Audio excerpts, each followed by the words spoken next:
옆에 돌아보시면서 잘 오셨습니다. 우리 한번 인사할까요? 잘 오셨습니다. 네, 잘 오셨습니다. 네, 옆에 사람이 없다고 어색하지 않으셔도 됩니다. 저는 작년에도 2월에 구정 연휴 때 이렇게 기록을 살펴보니까 구정 연휴 때도 제가 금요기도를 했었더라고요. 그때도 딱 이만한 인원분들이 오셔서 또 함께 말씀을 나누고, 또 인원이 적으면 더 뜨겁게, 옆에 주변 사람이 없으니까 더 뜨겁게 기도할 수 있는 은혜의 시간이 되기를 바랍니다. 오늘 본문은 성막을 만드는 과정 중에 있는 본문입니다.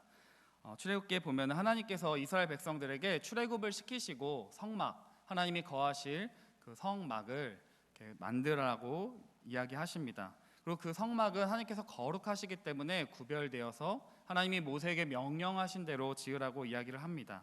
그리고 그 성막에서 일하는 제사장 역시 성막과 동일하게 거룩해야 합니다. 우리는 새벽마다 한 달여 정도 레위기의 말씀을 통해서 하나님께 나아가기 위해서는 우리가 거룩해야 함을 계속해서 배웠습니다. 제사장도 하나님께 나아가기 위해서는 거룩해야 했습니다. 그래서 출애굽기 오늘 본문 다음 절 41절 이후에 보면은 그 제사장에게 거룩한 옷을 입히고 또 관유를 붓고 또 제사장을 거룩히 구별하는 순서들이 또 기록되어져 있습니다. 또 오늘 특별히 28장 2절 말씀에 이렇게 기록되어 있습니다. 제가 한번 읽어드리겠습니다. 내 형 아론을 위하여 거룩한 옷을 지어 영화롭고 아름답게 할지니. 제사장의 의복이 영화롭고 아름답고 또 거룩한 옷이라고 말씀하시며 그 제사장을 특별히 거룩하게 구별합니다. 우리가 그냥 아무 때나 어디 동네 슈퍼마켓 갈 때 그냥 추리닝 입는 것과 우리가 연주회나 어디 저기 군대 좀 있으면 입대하는 우리 친구도 있는데 유니폼을 입고 정식으로 어딘가를 입대하여 유니폼을 입고 가는 것은 무언가 평상복, 우리가 그냥 흔히 평소에 입는 옷과는 굉장히 다릅니다. 그것을 입는다는 것, 유니폼을 입고 아니면 뭐 연주에 맞는 드레스를 입는다는 것은 무엇인가 구별되었다는 것, 특별하다는 것을 우리에게 기억시켜주는 역할을 합니다. 내 형 아론을 위하여 거룩한 옷을 지어 영화롭게 아름답게 할지니 너는 무릇 마음에 지혜 있는 모든 자 곧 내가 지혜로운 영으로 채운 자들에게 말하여 아론의 옷을 지어 그를 거룩하게 하여 내게 제사장 직분을 행하게 하라. 이 구별된 의복, 그 제사장에게 의복을 거룩하게 구별하여 새롭게 만드는 것은 그들의 신분이 거룩하게 하나님 앞에 구별되었다는 것을 알려줍니다. 그리고 그 구별된 삶을 살아가도록 그 옷을 입을 때마다 끊임없이 그 제사장에게 또 아론에게 또 그 아들들, 그 제사장의 직무를 행하는 자들에게 끊임없이 너가 맡고 있는 그 역할은 굉장히 중요하고 특별하고 거룩하다고 알려주는 것입니다. 이 구약의 제사장이, 하나님 앞에 나아가는 구약의 제사장이 거룩하게 하나님 앞에 나아가야만 했다면 이 신약의 시대를 살아가고 있는 여러분과 저도 더욱더 하나님 앞에 거룩함을 갖추어야 할 것입니다. 그 중에 오늘 살펴볼 이 본문 에봇, 그 에봇의 겉에 입을 겉옷에 대한 이야기입니다.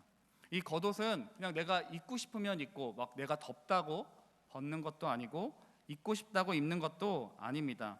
35절에 보면 아론이 입고 여호와를 섬기러 이렇게 이야기할 때 영어 성경에는 must wear, 반드시 그것을 입어야 할 것, 제사장 직분을 수행할 때는 반드시 입어야 할 옷이라고 이야기를 합니다. 그 중에 34절을 우리 한번 같이 읽어보도록 하겠습니다. 34절입니다. 함께 읽겠습니다. 시작. 그 옷 가장자리로 돌아가며 한 금방울 한 석류 한 금방울 한 석류가 있게 하라. 이 겉옷에는 특이한 점이 있습니다. 이 겉옷 끝 맨 아래에다가 장식으로 한 석류 모양 그리고 한 금방울을, 방울 속에 나는 금방울을 담습니다. 그냥 폼나라고 달아놓는 것이 아니라 중요한 목적이 있습니다. 출애굽기 39장에도 오늘 이 겉옷에 대한 이야기가 나오는데요, 이렇게 이야기합니다. 순금으로 방울을 만들어 그 옷 가장자리로 돌아가며 석류 사이사이에 달되 방울과 석류를 서로 간격을 두고 번갈아 그 옷 가장자리로 돌아가며 달았으니 여호와께서 모세에게 명령하신 대로 하였더라. 그 옷 겉옷에 석류, 그 다음에 한 금방울, 석류, 한 금방울 이렇게 돌아가면서 그것을 짓도록 하나님께서 명령하셨습니다. 그렇다면 여러분, 왜 방울을 하나님께서 달아두라고 이야기하셨을까요? 35절에 그 답이 있습니다. 제가 읽어드리겠습니다.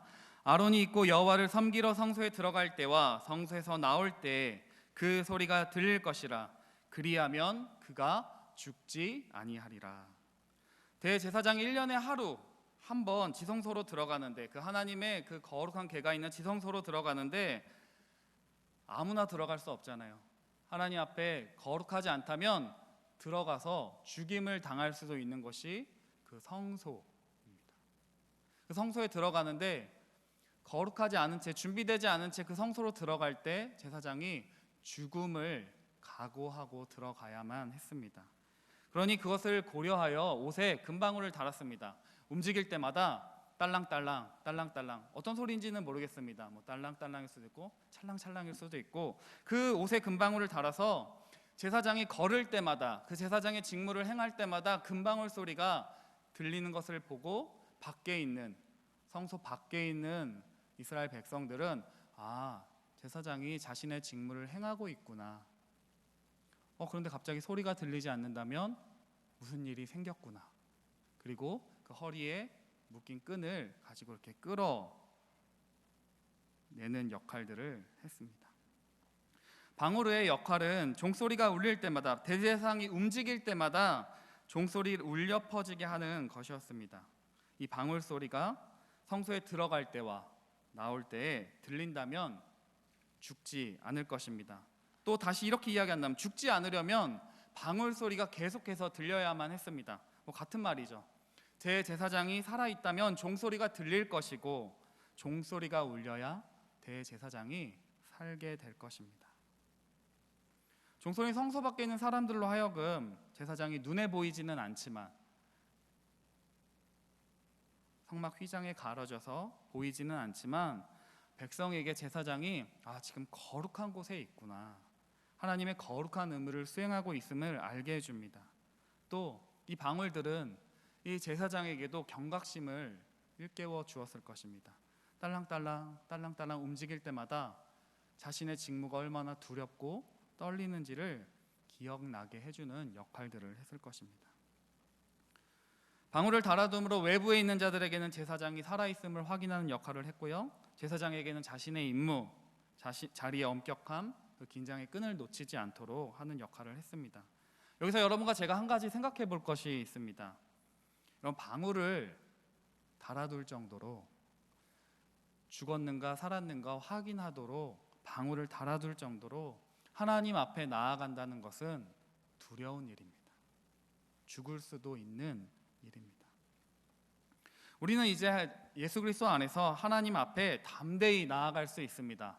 믿으십니까? 별로 안 기쁘신 것 같아요. 하나님 앞에 담대히 나아갈 수 있습니다. 아멘. 그런데 이런 것이 너무나 기쁩니다. 그뿐만이 아닙니다. 그런 수준을 뛰어넘어서 하나님이 여러분과 저에게 약속하십니다.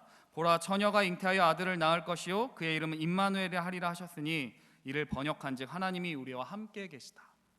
하나님이 우리와 함께 계십니다. 우리 안에 집을 짓고 우리 안에 성령이 함께 거하십니다. 나와 함께 하시는 그 하나님, 너무나 기쁘지 않습니까?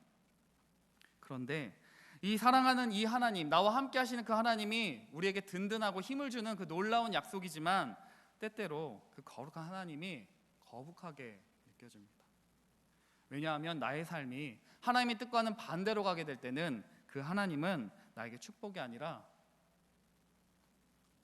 저주가 될 수도, 아니 죽음이 될 수도 있기 때문입니다. 하나님은 그냥 내가 이렇게 가자고 하면 끌려오는 애완견이 아니시죠. 우리가 하나님 앞에 끌려가야 하지 않습니까?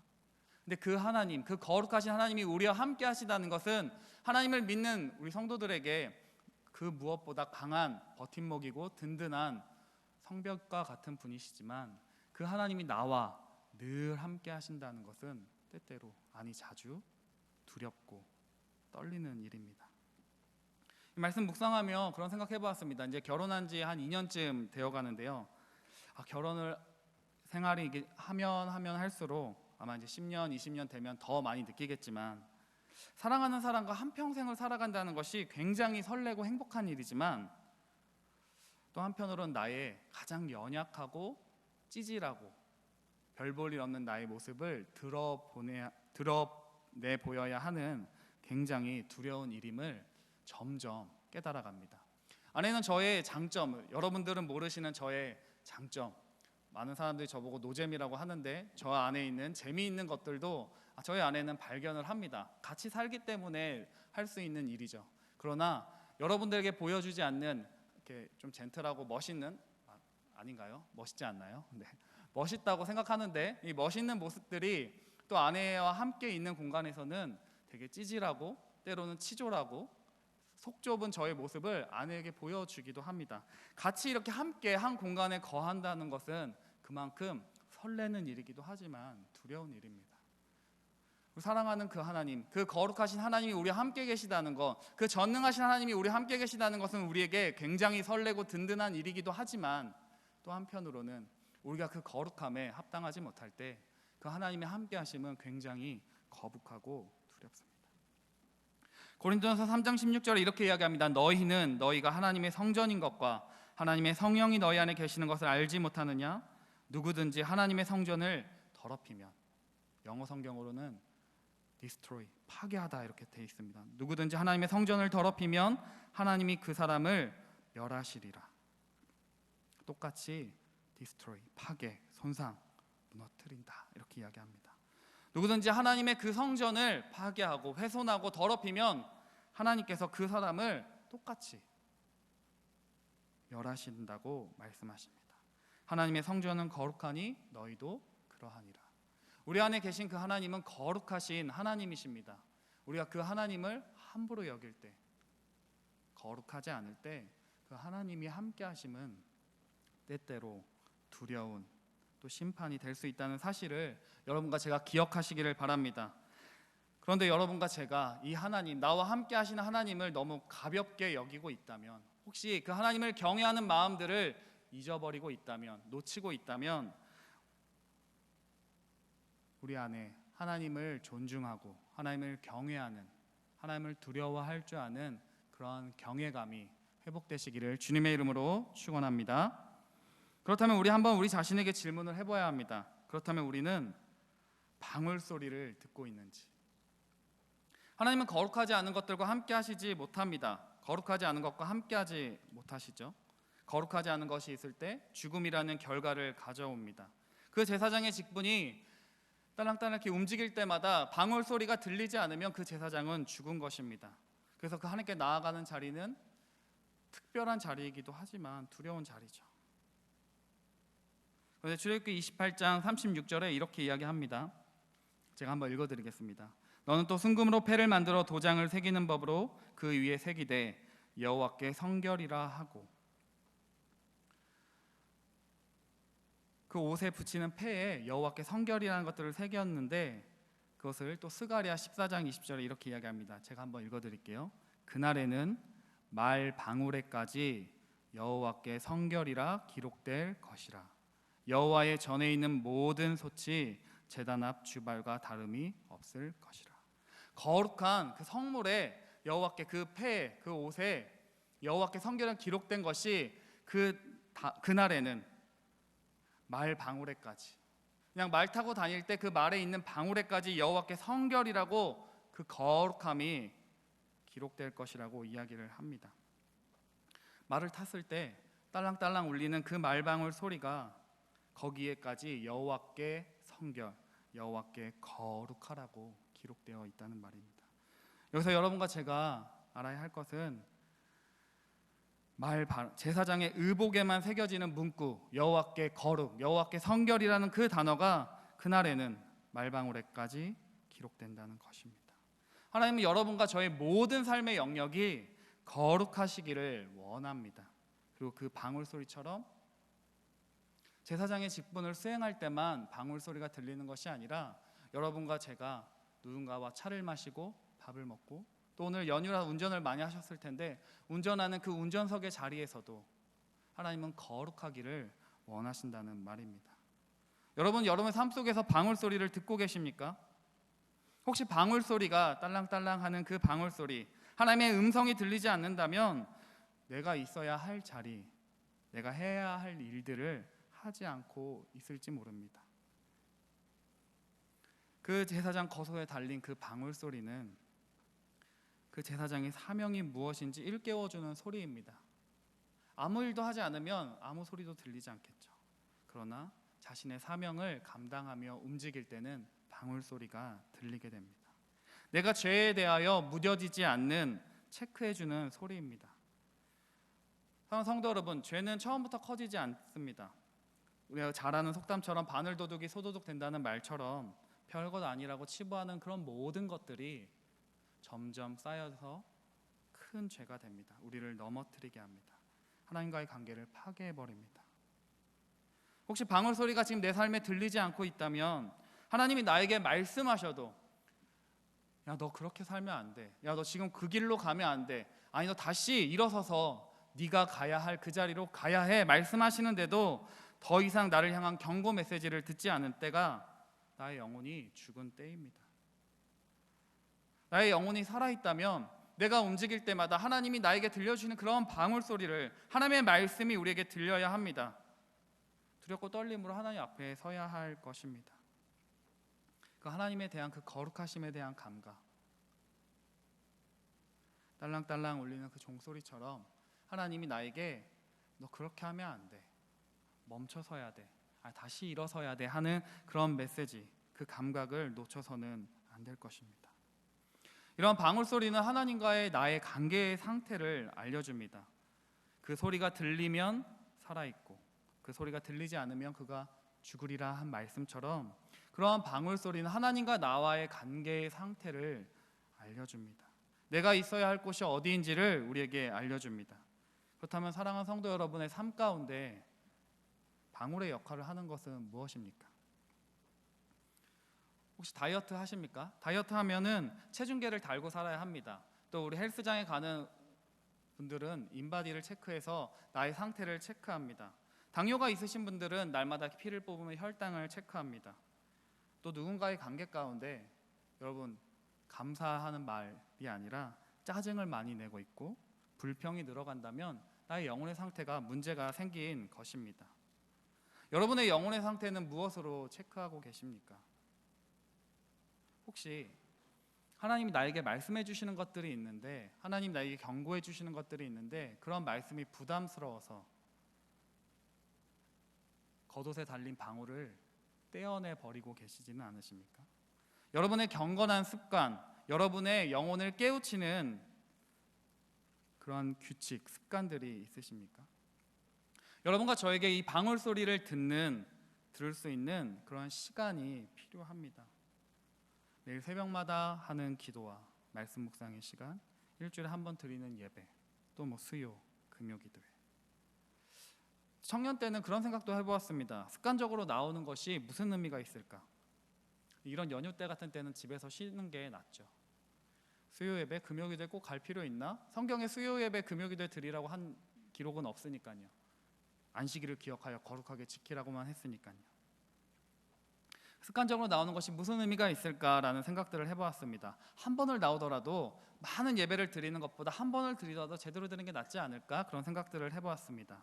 그러나 시간이 지나고 점점 느껴지는 것은 이렇게 때로는 억지로라도 아니면 그냥 의무감으로 나오는 수요 예배와 금요와 또 새벽의 시간들이, 말씀을 묵상하는 그 자리, 때로는 졸기도 하는 그러한 자리 가운데 그 습관이 나의 영혼을 지켜준다는 사실을 점점 많이 느끼게 됩니다. 그러니 사랑하는 성도 여러분, 여러분에게 주어진 여건 가운데 수요 예배, 또 금요 기도회, 또 새벽 예배, 여러분 그 자리를 지키시기를 바랍니다. 때론 졸기도 하고 또 어떨 때는 간절히 기도할 때도 있고 또 간절히 기도하지 못할 때도 있습니다. 그냥 잠만 자다가 갈 수도 있습니다. 말씀이 들리지 않는 순간도 있습니다. 그러나 그 자리가, 그 습관이 여러분과 저의 영혼을 지켜줍니다. 그 순간 가운데 어느 순간 하나님 나에게 들려주시는 말씀의 소리, 방울 소리처럼 들리는 그 말씀의 소리가 여러분과 저의 영혼을 깨워줄 것입니다. 디모데전서 4장 8절 이렇게 기록합니다. 육체의 운동은 약간의 유익이 있으나 경건 훈련은 모든 면에 유익하니 이 세상과 장차올 세상의 생명을 약속해 줍니다. 한 지인이 이렇게 고백합니다. 새벽 기도를 간날하고 가지 않은 날 내가 직장에서 업무와 사람을 대하는 태도가 달라지는 것을 느낀다고. 그래서 누가 시키지 않아도 새벽 기도를 할 수 있다면 나간다고 이야기합니다. 여러분과 제가 드리는 그 주일 예배가 우리가 주일을 예배를 지킨다고 생각하지만 그 주일의 그 예배가 여러분과 저를 하나님과 멀어지는 것들로부터 지켜줍니다. 우리의 건강으로부터 탐욕으로부터 지켜줍니다. 혹시 그 방울을 떼어버리셨다면, 하나님의 말씀을 듣기가 싫어서, 그것이 부담스러워서, 하나님과 동행하는 것이 나에게 왠지는 껄끄럽게 여겨져서 그 방울을 떼어버리신 분이 계시다면 다시 다시기를 바랍니다. 말씀을 정리합니다. 사랑하는 성도 여러분, 여러분의 삶 가운데 그 방울 소리가 들리고 계십니까? 지금 내 삶 가운데 방울 소리가 들리는지를 살펴보시기 바랍니다. 내 영혼이 살아있다고 하나님의 말씀이 내 삶에 울려 퍼지셔야 합니다. 그렇지 않다면 우리의 영혼이 죽어 있을지 모릅니다. 처음부터 하나님과 단절되는 것이 아닙니다. 조금씩 무관심해지다가 점점 내가 죽은지도 모르는 상태로 죽게 될 것입니다. 하나님 사랑하시는 분이라면, 성도님이라면 하나님이 흔들어서 깨우실 것입니다. 더 나아가 우리의 삶에 경건한 습관들을 많이 만드시기를 바랍니다. 주일 예배에 한 번 빠지면 계속 빠지게 되죠. 경건의 습관이 여러분과 저를 지켜줍니다. 내가 보는 것과 듣는 것과 말하는 것, 행하는 것, 내가 자주 가는 장소를 절제하시기를 바랍니다. 그러한 경건한 습관들이 여러분과 저의 영혼을 지켜줄 것입니다. 우리의 삶에 그런 방울소리, 내가 하나님과의 관계가 온전하다는 것, 내가 살아있다는 그 방울소리가 날마다 들려야 합니다. 여러분의 삶에 방울과 같은 시간들을 만드시기를 바랍니다. 그리하여서 여러분의 영혼 가운데 정신 차리라고, 깨어 있으라고, 거룩하라고 말씀하시는 주님의 소리가 날마다 여러분의 삶 속에 들리시기를 주님의 이름으로 축원합니다. 기도하겠습니다.